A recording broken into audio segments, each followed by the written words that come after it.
الرحمن الرحيم صلى الله وسلم على نبيه الكريم. السلام عليكم ورحمة الله وبركاته. إن نياجي الله تبارك وتعالى دكود إن سمبي اتشلل حقيل إيمان ريان من إيمان من هكود إن كورك يو الله ول من كورك من كامجين دوم رك من فندين دي نفور وند كورك أدنى الآخر. جاء جديد غندا إن فوت أندى كورك كويته كو جدي غدوجي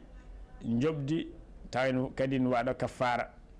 mana karentade gedi e ganda sab wadi dum ina addanma yobdi ka korka te kafar defoma jahen ittud annimu me kork nyalawm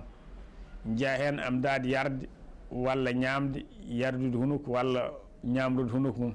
walla am dad jotdiral hakkundirebe worbe walla am dad yaltinde mani e hoore mum taw kayim tay hay dum non hay so tawi ko miiji tan walla ko ganda ko won ƴewde ha dum hebtime hen sana tan non sey jomum dum don hebtano ko dum sababun ƴewdo Allah miijaade so dum hebtime dum do walla jomum ko tawil qarib dum do kafara la hen kon kalke neddo dum ganda dum do ne hada e geddi ganda korko ma sellata sana mbada dum so tawi a woppi ɗum amdan ene defima wadde ko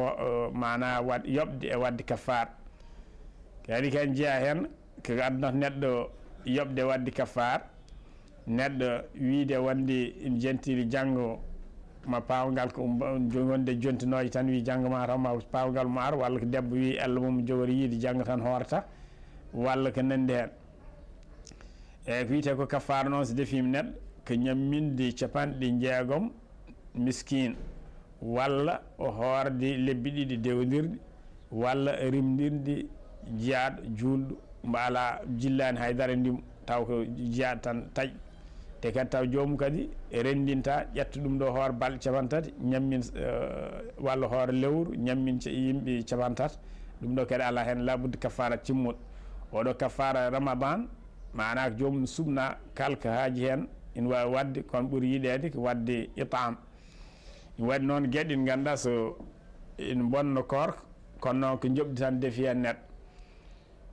jeeya hen so yi neɗɗo dañi gantu wayno ɗannade walla ñaw walla o yejjiti o ñaami walla o forsama walla ko jogui wiite tawil qarib neɗɗo ɗannima ɗanngal ngal timmani kin ussin o tagui o sikki mataw ne wawi e gueɗe mbaɗe noon enen ñaagui Allah tabaraka wa taala hono oɗo korko mbo Allah rokki en hawrude yo Allah rokki en moƴƴinde korka e waɗirde ɗum saabu Allah e fandinde golle moƴƴere wonde hen aduna e lahar waffaqana Allah wa iyyakum lima yuhibbuhu wa arda. Wassalamu aleykum.